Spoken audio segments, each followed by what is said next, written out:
This week on Ask an Expert, Forensics.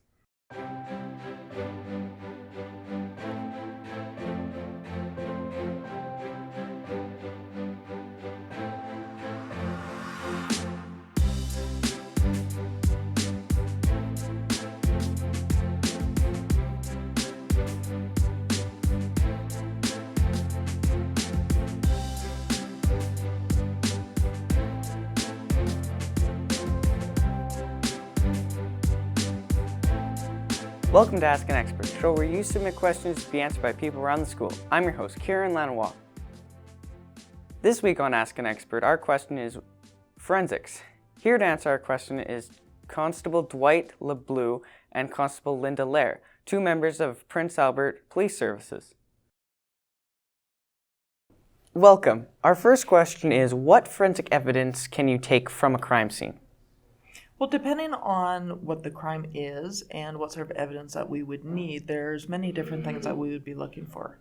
We would be looking for fingerprints, we could be looking for DNA, for blood, for different other bodily substances, any physical evidence, any, if a firearm was used, spent casings, the firearm itself, gunshot residue. We can also be looking for like hair fibers, damage to textiles if there was a struggle, a fight, torn clothing. If it's a collision, a hit and run, we could be looking for different parts of the vehicle, and we can do physical matching. Okay. Paint rubs, if the vehicles come in contact and rub. Even for if a textile comes in contact with the vehicle, the color from the clothing can be transferred onto the paint as well. Other things that those are rubber left from the yaw marks from the vehicle turning. Okay. Where, say if it's a vehicle versus pedestrian, we can tell where a person was standing by where their boots were. Oh, wow. Because sometimes the force can be so great that a person can be literally knocked out of their boots, and it'll show you where they were standing. Oh, wow. Assuming nobody has touched the scene or messed with anything, right? So. Okay, what second question is, what hazards and what obstacles do forensics have? Forensic toxicologists, pathologists, and what's the other one? Have while on the scene. Well, in Saskatchewan, the forensic pathologists, they wouldn't be attending the scene. It would be the police officers in the forensic identification section would primarily be the ones at the scene collecting the evidence. But as far as any sort of obstacles that they might encounter, because when there is any death investigation that the police are involved in, forensic identification officers are in attendance of the autopsy. And during that process, the forensic pathologists, they'll be gathering different biological samples. They'll be collecting blood samples, and they'll be taking them from different parts of the body. They'll be taking the vitreous fluid, which is the fluid from the eyes. They'll take tissue samples and different samples from organs as well. They take the blood samples and the vitreous fluid samples, and they also do take the urine samples as well. But the vitreous fluid, the fluid from your eyes, actually has the best results for any sort of toxicology, whether it be drugs or alcohol. It doesn't degrade and break down like it would in blood. So it will give them a truer answer as to what exactly was in the person's body at the time of death. One issue that they could encounter is if the person didn't die immediately, if they were transported to the hospital and were in the hospital for a period of time when they tried to survive or have the person live. If there's any medical care, if they had any surgery, then they'll be pumping more fluids into the person, and that can alter what sort of results they may get from toxicology.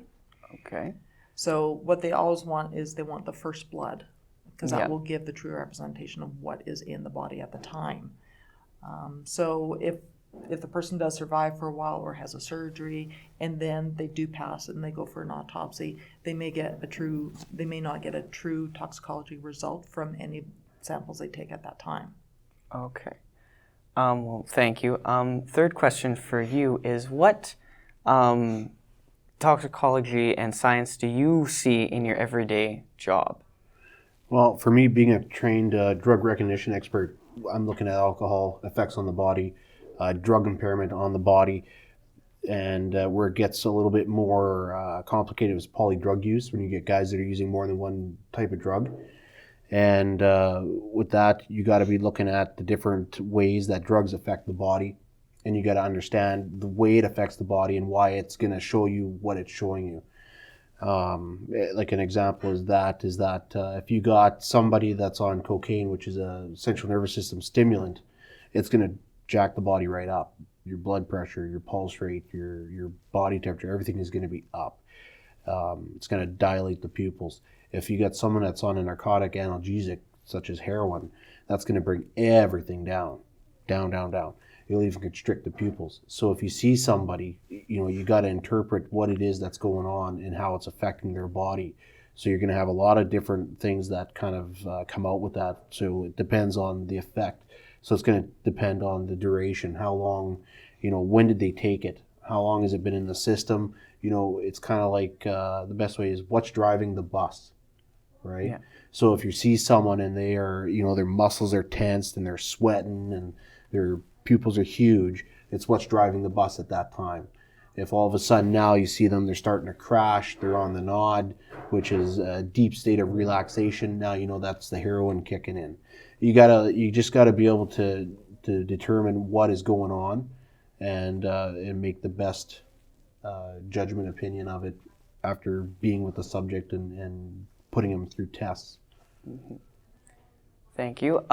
Fifth question is, how closely do police officers and forensic work on daily cases? Oh, I would say every day we're working, because in the forensic unit we're dealing with the patrol unit, the traffic unit, major crimes unit. So every day we're always working with our coworkers, our other police officers. Yeah. And we'll be dealing with different types of files with all of them, from break and enters to homicides.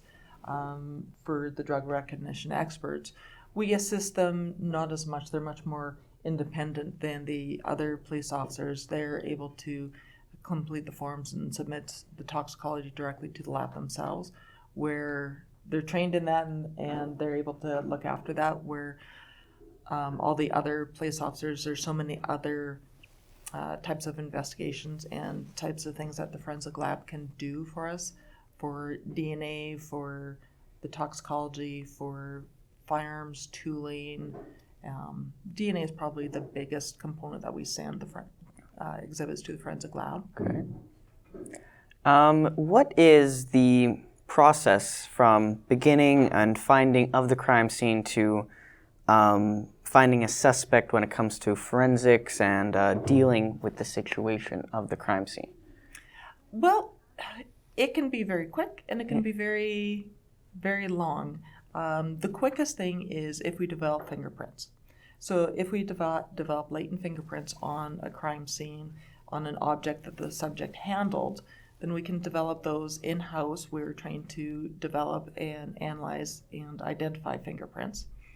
So if we find fingerprints, if we have no suspect, there's no suspect whatsoever, we can send them to the National Data Bank in Ottawa through the computer system, and then they will send us a possible suspect, a possible donor to those fingerprints. Then in-house, we will do the ridge-to-ridge comparison of the fingerprints and identify the person. We can do that depending on the severity of the file. We can have that done within a matter of hours. Oh, wow. That's if someone has been fingerprinted for a criminal offense. Yeah. We have had many times where we submit them and they come back and they're not identified. But like an example of that, years ago I was working, they had a break and enter to a turkey farm of all places. And it was, this dates myself, but the recording system they had for surveillance used a VCR with a videotape. Oh, wow. So the person, when they were trying to pull the VCR or the VHS out, they stuck their fingers inside the VCR, and then they smashed it. And our guys were able to get the fingerprints from the inside the VCR, where nobody's fingerprint should be. So once they got those fingerprints, they go, okay, well, we'll match them against the workers. No, not a match. So this is our suspect, right? Comes back, like Linda said, comes back nothing. You know, whoever it is doesn't have a criminal record, hasn't been caught for anything. Mm-hmm. So it goes on unsolved. We've got these fingerprints, we've got the evidence, but unfortunately it sits. 3 years later, I arrest a guy for an impaired driving offense, take his fingerprints as part of that, send it away, boom, we get our hit. That's the guy whose fingerprints were inside the VCR. So when she's saying sometimes things happen fast, it does, and then sometimes it takes a while, and sometimes it's just waiting. Yeah. Also, if it's biology, if there is a biological sample left at the scene, whether it be, they cut themselves and they bled, they took a drink from a pop can or something and left that behind. We can take swabs for their cells, submit that to the forensic lab. They'll develop a DNA profile, and then that gets sent to the National DNA Data Bank and the CODIS system. So they'll run it against any convicted offender who's had to provide their DNA. So not everyone who's convicted of a crime has to provide their DNA for the National Data Bank. Oh, okay. So if that person is on the system, then we'll be notified. That whole process, from the time we collect the evidence, get it submitted to the lab, and the lab develops a profile, that is a minimum, on just a standard file, probably 2 to 3 months. Oh, wow, okay. If it is a very high profile, very violent crime, the fastest they can do that, the fastest I have ever seen with extreme authorization, I think it was 2 or 3 weeks. And that is the fastest that they can develop a DNA profile. Now, if the person isn't in the data bank, again, it stays in the data bank. If they get convicted, then we'll get notified that there is a hit. And we've had other times where we'll have a hit from one break and enter, then we'll collect evidence of another break and enter or sexual assault, and they'll match. So they'll notify us that we have a DNA match between this crime scene and this crime scene. Even through different police agencies, I've been notified of DNA hits from Saskatoon Police Service, different RCMP detachments, and our file. Okay. So if we say, well, we know it was Kieran was a suspect at the break and enter, and we know it was him, we can notify the other police agencies, and they may go, oh, okay, perfect, and then they can work the file, and then through investigation, find out that maybe it was you. And then if there's enough grounds, then police officers can write a DNA warrant, where they will obtain a DNA sample from you, whether you want or not, and they will use as much force as required to get that sample from you and send that to the forensic lab for comparison against the crime scene DNA profile. And I've done that there was a sex assault, and they were able to get the sex assault kit sent away. It identified a DNA profile of a male. So with that, she had already kind of told me who she believed it to be. Her description was good. Her statement was really good. So using the DNA warrant, we were able to get a sample from him. Unfortunately, it took a bit of time to track him down. He kind of went off the grid knowing we were looking for him. But once we found him, we were able to get the DNA, compare it. It was a hit. It's him, right? Mm-hmm. So... and even with that, like once we get the DNA warrant and the sample from the person, that usually takes at least 30 days. Okay. Because with the National Forensic Labs, they are for Canada. And busy. Yeah. And yes. And they've restructured, and there's very few actual labs in Canada for the police services. Mm-hmm. And any RCMP, most municipal agencies all use that lab. Oh, wow. So there's a lot of... Even for myself, and Linda knows this, for a DRE, I get a drug-impaired driver. I go through the 12-step DRE process. I make a call. I say, this person's on whatever they're on. You make a demand. You obtain a urine sample from them.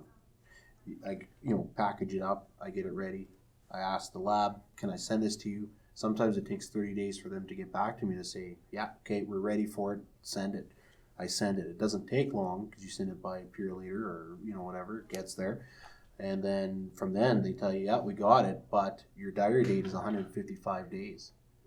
So don't expect your results till after. It won't be 146, it won't be 130, it is going to be 155. So you got to wait all that time before you can get your results back to say, yeah, you were right. This is what was in the system, or it wasn't. I've always been right, mind you, but but it takes a while. They're busy. They're taking samples from all across Canada. Another question for you is, how has the legalization of marijuana affected your job? You know what? It's kind of interesting. We've talked about this for a while. When it was coming up and the date was coming for October 19th or whatever it was that it was going to go legalized, we kept expecting that things were going to change. Yeah. You're going to smell marijuana everywhere, and people are going to be going nuts with it. And you know what? That didn't really happen. Actually, not at all. To be honest, I haven't really noticed any different. Those that were already smoking it or doing it whenever they're doing it was still happening. You still got the odd guy that would walk out in front of Walmart and be smoking it like a goof. But, I mean, it's even with respect to impaired driving, I've caught a few, but it hasn't been the uptick that we thought it was going to be. Yeah. I can't say that for other places. I'm just talking for Prince Albert. Yeah. Our impaireds, I think, have gone down a little bit because we got members out there like myself that are, we're out there hammering these guys, and we're looking for them. My partner, Constable Lindsay, he's a DRE like I am. I don't know if the word got out or what, but me and him actively look for impaired. It's what we do. We love it. It's like fishing. I could go to a weapons call and my heart rate's just no big deal. But I think, what's that? Did I see something? Is that guy swerving? Did he do something that is catching my attention? I might have an impaired. My heart's racing. It's like you're sitting there and you get that bite on the line. What do I got? What do I got? Is it the big Marley? And to me, that's, impaired driving. But it hasn't been that way. It's actually gone down a bit. And I think it's because you still get your habitual guys that drive drunk or drive high. But anyone that would think, first timer, I'm going to risk it. They're going, oh, there's two guys out there. They're hammering people, I'm not going to risk it. So our numbers really, I can't say they've increased all that much. I mean, it's still there and it's still a huge problem, but it hasn't exploded, not like they thought. I don't think it has like they thought it was. Like I said, I've caught a few impaired drivers, but in the end, opiates and alcohol is what kind of leads the way here. Methamphetamine. That seems to be the big ticket things. Depressants, even Xanax. We had one guy on Ativan. He'd taken 21 pills of Ativan, crashed into a pole. He didn't do it on purpose. He just took 21 pills of Ativan, smoked a joint, and hit a pole. In the end, with a lot of our the way we do things, if we could have a guy that is impaired by not only alcohol but drugs, but if we can get a breath sample and it's a good breath sample that gives us a good reading, that we don't have to worry about the drugs, we'll just focus on the alcohol. Don't matter if he's got marijuana or whatever. I mean, it changes with the law, because if you have the two together, it changes the high, it changes the how impaired a person is. But if we can just single out the alcohol, that's what we'll deal with through the courts right now. It's just the easiest way to go about it. So I don't know if I've answered it really, but it hasn't exploded and gone with huge numbers like I think they thought it was. I don't think across even Canada wide it's still a problem, but it hasn't really changed a heck of a lot. I haven't noticed. I'm out there pulling vehicles over left and right, and I've only stopped a few in the last couple months where you're smoking weed in here earlier, or they had weed on them. Like it's not. I haven't written that many tickets. I still write more. You have open liquor in a vehicle, then that's still the number one. Now, a question for you is: you said that you send all your forensic evidence to a big lab in Ontario or Vancouver. But what forensic labs are in Prince Albert? Well, there's no forensic lab per se. It's the Prince Albert Police Service and it's the forensic department. So there are a number of things that we're trained to be able to do in-house. Of course, going to the crime scenes and documenting the crime scenes, photograph, video if we need to, We do all that. Developing fingerprints, looking for fingerprints, identification of fingerprints, all that we do ourselves. We're trained for that. Any sort of physical comparison of physical evidence, whether it be like from a crash scene and there's vehicle parts that we have to do a physical comparison, we do all that. Same with any sort of impression, whether it be footwear, anything that we can do a physical comparison between an impression and something that could have made it, an object that could have made it.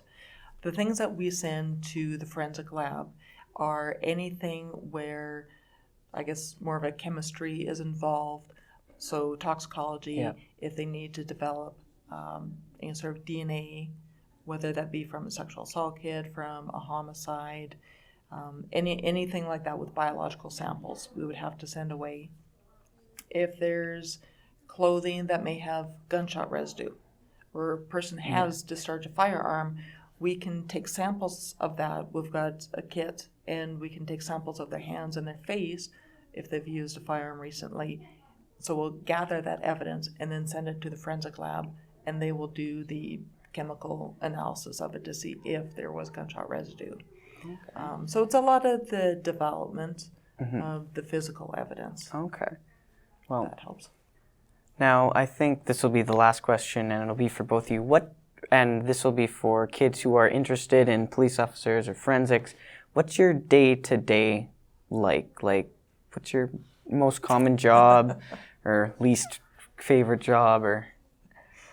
Well, for myself, with Prince Albert Police Service, I work 10-hour shifts, and we work just day shifts.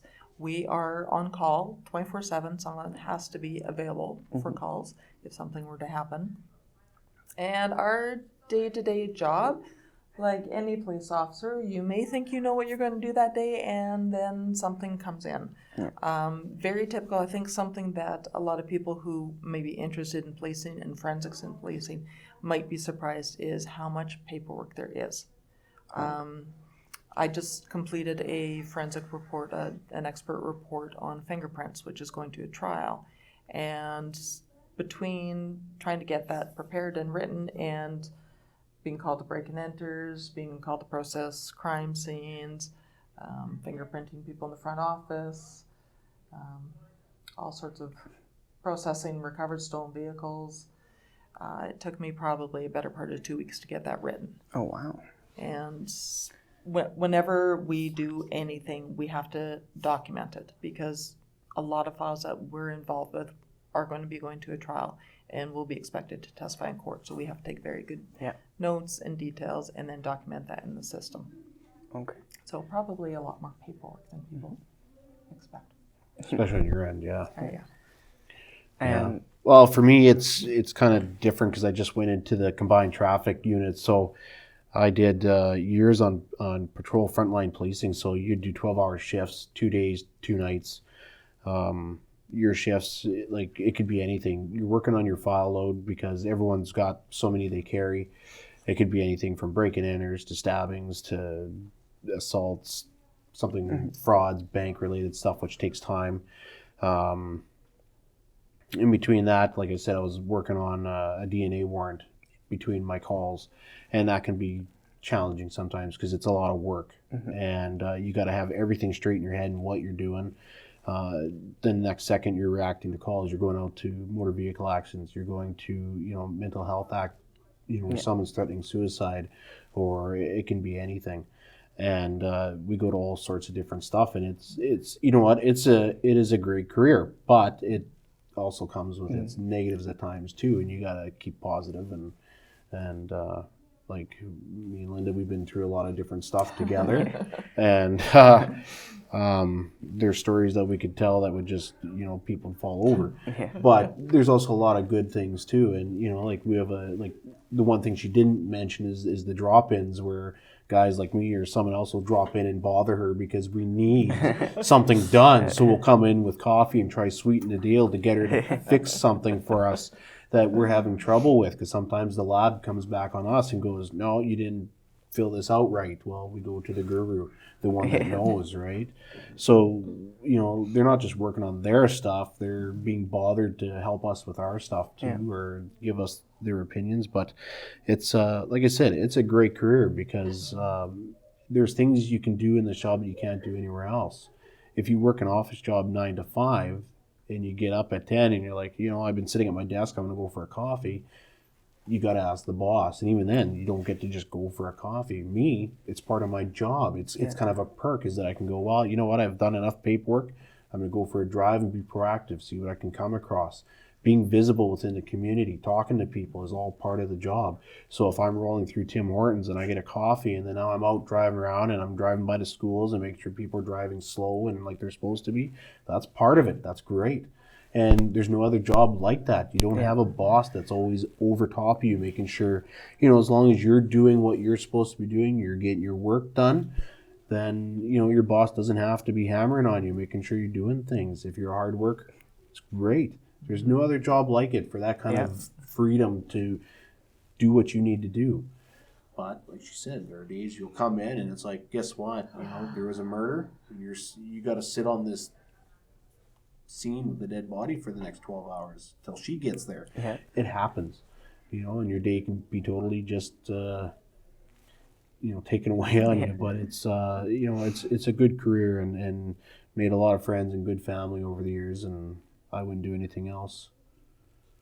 But I'm also not smart enough to be a doctor or anything else that I wanted, so